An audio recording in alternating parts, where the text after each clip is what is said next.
Operation jackpot আমি মন্ত্রণালয়ে আমাদের সবার বায়োডাটা, পাসপোর্টের কপি যা কিছু দেওয়া দরকার মন্ত্রণালয় দিয়েছে। কারণ ছবিটা শুটিং হবে প্যারিসে, তারপরে কিছু সুইজারল্যান্ডে, বিভিন্ন জায়গায়, যত মুভির গল্পটাই এভাবে আছে।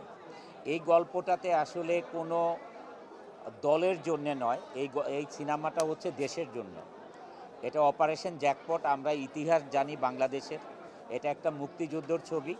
আর মুক্তিযুদ্ধে আমরা সাধারণত যেই ধরনের ছবি নাটক প্রথম থেকেই দেখে আসছি, এটা আমরা জানি এটা একটু ভিন্ন ধরনের, যেহেতু এটা নো কমান্ডো যারা, সাবমেরিনার কমান্ডো যারা, তাদেরকে নিয়ে এই ছবিটার গল্পটা ডিফারেন্ট। এই ছবিটা যখন রিলিজ হবে তখন সবাই এক বাক্যে বলবে যে আসলে এটা কোনো দলের ছবি না, কোনো পলিটিক্যাল মুভি না, এটা বাংলাদেশের জন্যে এই ছবিটা নির্মিত হচ্ছে এবং এই ছবিটা একটা ইতিহাস হয়ে থাকবে, অপারেশন জ্যাকপট।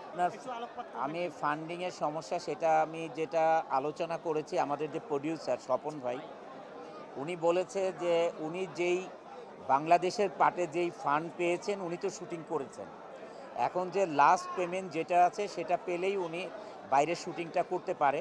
তা আমি আপনাদের মাধ্যমে আমাদের দেশে এখন ক্ষমতায় যারা আছেন সবাই দেশকে ভালোবাসেন এবং তাদের কাছে আপনাদের মাধ্যমে এই আমার মনের কথা এবং দেশের কথা পৌঁছাতে চাই যে এই ছবিতে ব্যালেন্স যে ফান্ডিংটা আছে এটা করে দিলে ভালো হবে। এটা দেশের ইতিহাস একটা মুভি, এটা আসলে ব্যক্তিগত কারো মুভি নয়, কোনো পলিটিক্যাল মুভি নয়। আসলে আমার সিনেমা না থাকার কারণ হচ্ছে বাংলাদেশের বিজনেস এখন ভেরি টাফ। কারণ ইউক্রেন যুদ্ধের জন্য, আপনারা আবার কেউ মনে করেন না যে বাংলাদেশের বর্তমান পরিস্থিতির জন্য, না, এটা হচ্ছে ইউক্রেন যুদ্ধের জন্য গার্মেন্টস ইন্ডাস্ট্রির বিজনেস ইজ সো টাফ নাও।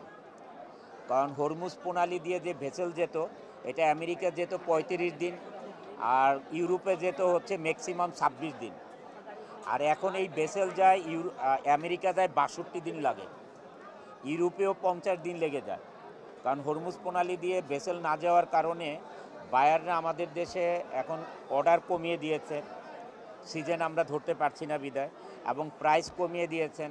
তা আমি চাই না যে আমাদের যে কর্মসংস্থান আছে, 12,000 লোক কাজ করে, এই কর্মসংস্থানে কোনো সমস্যা হোক, এই কারণে আমি ম্যাক্সিমাম এখন বিজনেসে ফোকাস দিই।